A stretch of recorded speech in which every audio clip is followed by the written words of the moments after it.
So this is our special midnight session of Let's Talk Bitcoin, part 2. Coming back, still joined by Charlie Shrem, and now joined by David Perry, chief architect over at bitcoinstore.com. Gentlemen, thanks for joining me on this tumultuous night. Thanks for having us. David, we were having a conversation about the numbers in this document that describes itself to be the Mt. Gox Situation Crisis Strategy Draft. This is the document that was first revealed by 2-Bit Idiot, and that has elements in it that seem to be legit and seem to be confirmed by information, but then also have elements in it that seem to defy logic just because they are crazy. So let's talk about the financial assets and liabilities page. Charlie and I covered this a little bit earlier, but I think that it's worth going over again. This basically ascribes that Mt. Gox lost, through this leak in their hot wallet, 624,000 Bitcoin. And that all they actually have is 2,000 Bitcoin, which seems like an awful lot of Bitcoin to lose before a guy notices. So it really does. I mean, like, this defies belief for me. David, do you think that is there any possibility that something like this could go unnoticed in a system like this? If you just go down to the pure numbers, you're right. It's absolutely absurd. And if it's the 744,000 that the paper claims, it's something like 500 Bitcoins a day if the attacks start the moment Gox starts doing business. That's obscene. It's absurd.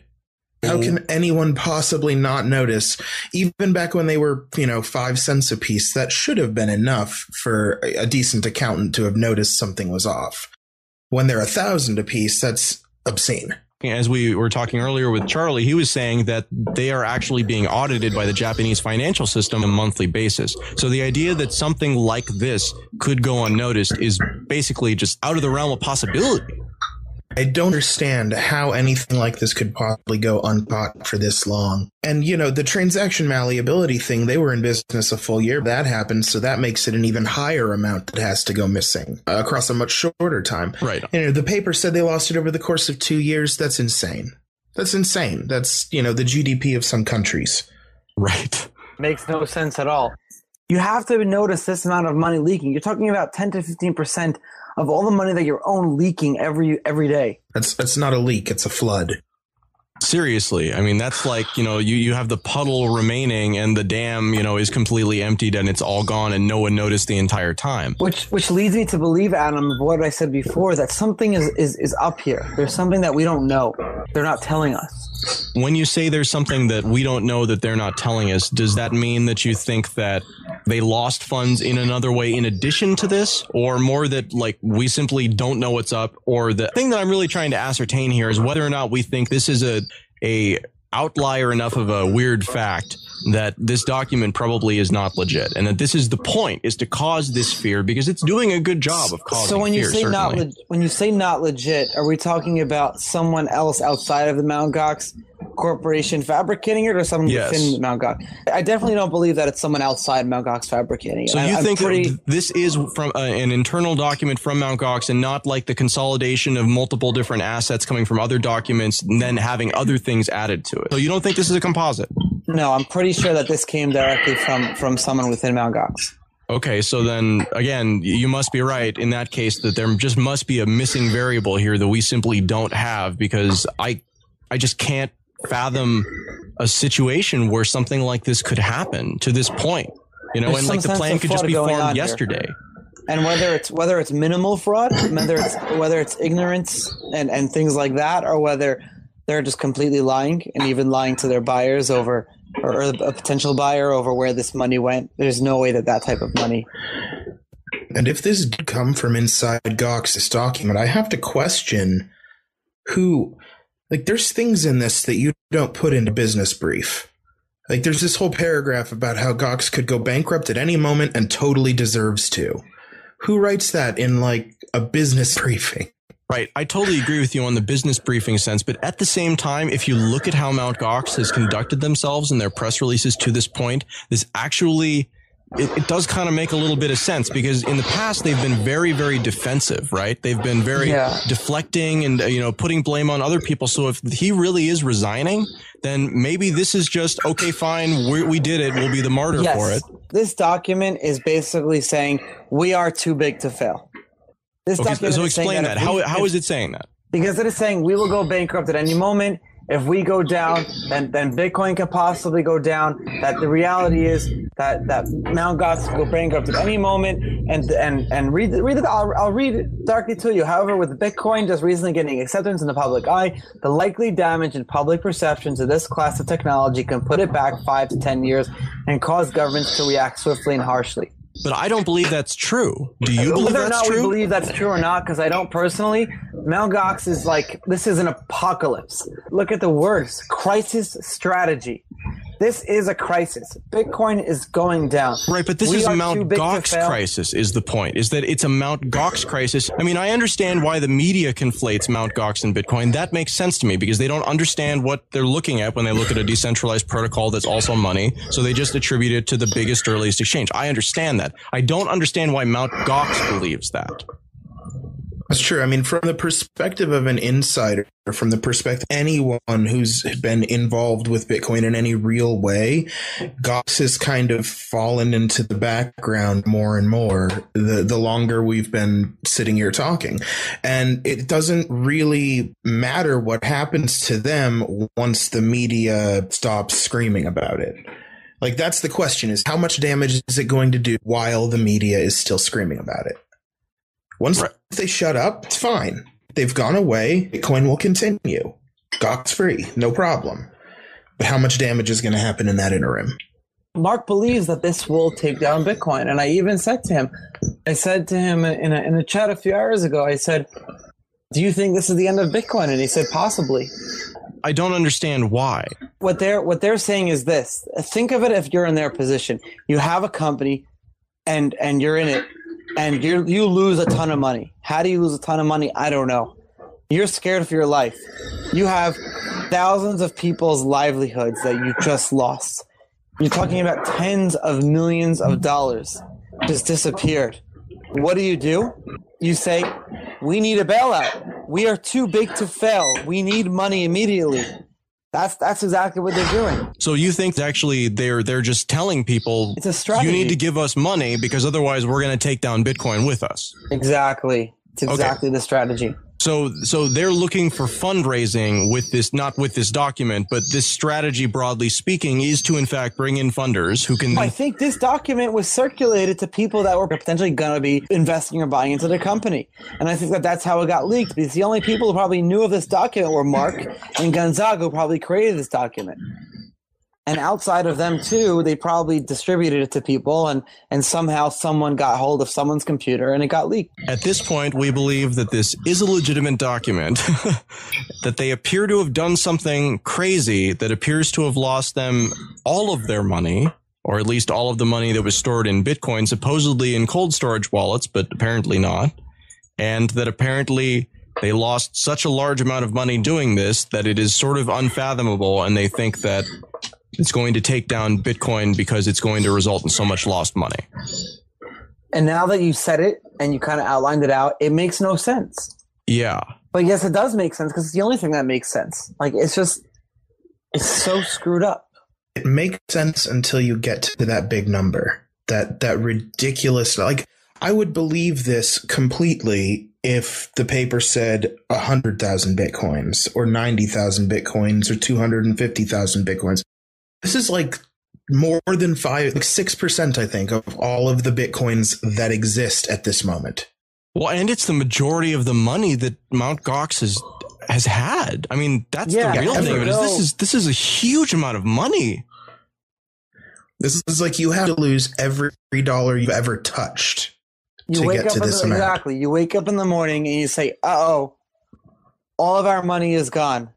But it's not like it happened. They said that it happened overnight. They admitted in that document that it was a leak, that it happened over time, over weeks. They said over weeks. Did you not notice it? Over weeks? It probably happened over years. If it did actually happen at all, who's to say that someone didn't take it? It is. This is only ridiculous in the context of transaction malleability. If that's the attack they used to get this, you don't steal that much with that attack and not get noticed. That's what makes it ridiculous. Something else happens easy. Because a lot of people throw around that word transaction malleability. And I guess personally, I understand it, but I don't fully understand it. The only way from my research that you can steal money or hack into an account with the problem with transaction malleability is if someone is manually processing that order. Because transaction malleability is not a hole in the Bitcoin protocol. No. Transaction malleability is saying, here is a transaction ID of a withdrawal that you gave me, customer service agent, but there is no Bitcoin, so please resend it. This is actually not the case, though. At level 1 tech support, like before you even get to the tech support level, you may run into some kind of an automated system that makes what they thought was the reasonable assumption. Oh, this guy says he didn't get his money. Let's look at the transaction ID that we've captured. Oh, it's not in the blockchain. Transaction was orphaned. Send it. Don't even bother contacting tech support with it. No, not the way I would have programmed it. Is it an automated system? Yes, yes, that actually. They didn't have it though. Yes, apparently they did. Apparently they had a system that this is my information too. They had a system that checked for the transaction ID, and if they found that the transaction ID was not sent on a withdrawal, then there was an automated system that was resending transactions. I think it had limits on it, and there were other things you have to gain. It's like your house being stolen from under you and you not noticing while you're standing there. Makes no sense. Yeah, and that's the thing that makes it the most ridiculous is that this transaction malleability thing, because of the way they implemented it, there's a limit on what that system's allowed to do. And when the hot wallet runs out, someone's got to go manually process transactions out of the cold storage somewhere. There's checks and balances with that. It's not even that ridiculous. It's more ridiculous. It's like your house being stolen out from under you, one brick at a time while you're standing there. Exactly. That's what makes it insane. How do you even accomplish that? Okay, so I don't think that we're going to answer any of those questions tonight, but this is a very interesting time right now. Let's get a price from Bitcoin average and see what we look like. The global average price of Bitcoin right now is 0.459 US dollars per millibit, or $459 per Bitcoin. So if you are able to buy Bitcoins, then it's on sale. I'm curious, where do you think the price is going to go on this? Because again, I don't really care. I'm not selling any, but I might buy some if they go down low enough. I don't think this is going to have a lasting impact. I think maybe we'll see, 2 weeks, 3 weeks, something like that. And then the storm blows over because again, the prediction is going to be, all the headlines are going to be, this is the end of Bitcoin. And of course, inevitably that won't be the case at all. This is just going to be, another phase, and then Mt. Gox will be essentially cleaned out of the system, and we won't have that liability in the future. Do you think we'll see $100? Do you think we'll see, 2 digits? That's a really, really difficult one. It depends a lot on what the media does with this story. You're absolutely right. The headlines could be the death of Bitcoin. The headlines could be smarter than that. I mean, the reporting has improved a lot. Yeah. It could be the death of Mt. Gox / the Bitcoin price on trading. But the world is used to impulse trading in a way. It seems like the biggest concern potentially that we should have about the media is actually Mt. Gox coming out and saying something along the lines of, it's us, it's Bitcoin, as they've kind of done, and say that this is the end of Bitcoin. If Mt. Gox publicly says this is the end of Bitcoin, then I think that, that's going to get a lot of play in the media. I don't think Mt. Gox is giving up, honestly. No? They have Bitcoin domain names. They still have $33 million in USD sitting in a bank account. They're not completely wiped clean. Right. They still have money. That's a lot of money that you can start a new exchange with. They can do what Bitfloor did. They can say, we have 15, I forget the numbers, we have 15 or 17% of your money. We can give you 10% of it, or you can own part of the exchange. I don't think this is the end of Mt. Gox, but I do think this is the end of the Mt. Gox management. It's not necessarily the end of Mt. Gox, but it is almost certainly the end of Mark. I just feel bad for him because on one side, I know him to be a nice guy with a good family and a good heart. On the other side, there's so many questions that I have unanswered. I don't know who else to answer them. And then it just screams fraud and negligence and ignorance. But there's no one else to really pin this on because who else was physically in control of all this? Charlie, you've been in contact with Mark, and I think that that's something that is not true about most people. Are you able to ask him if this document is real? Because it seems like that's really the thing that we need to know.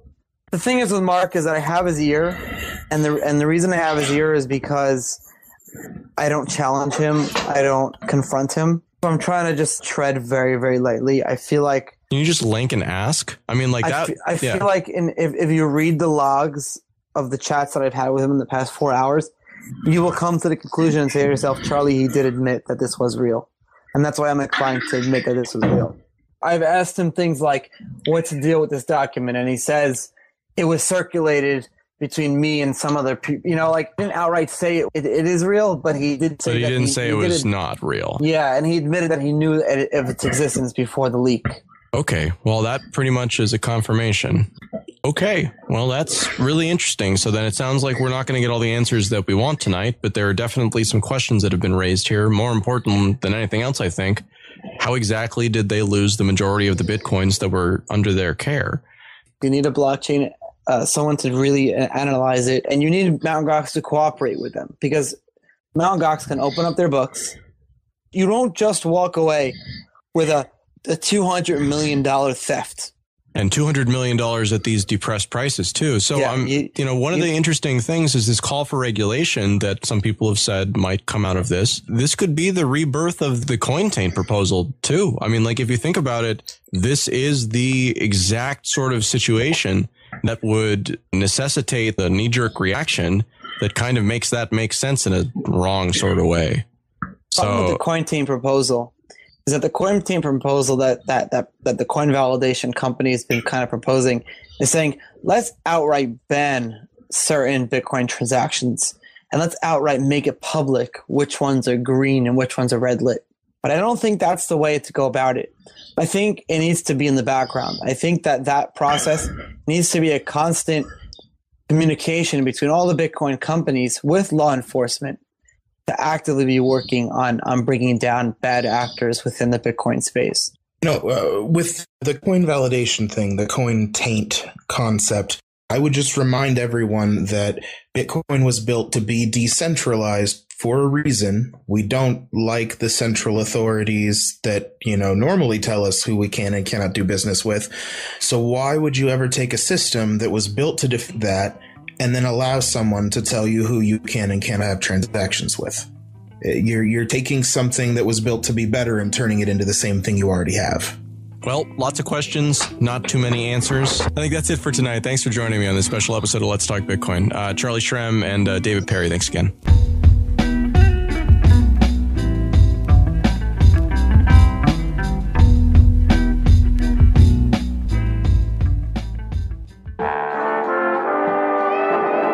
Would you like to buy Bitcoin?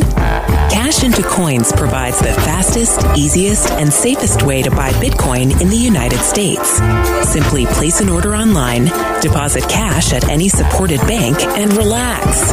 Cash into Coins will verify your deposit and send out your Bitcoin within 24 hours.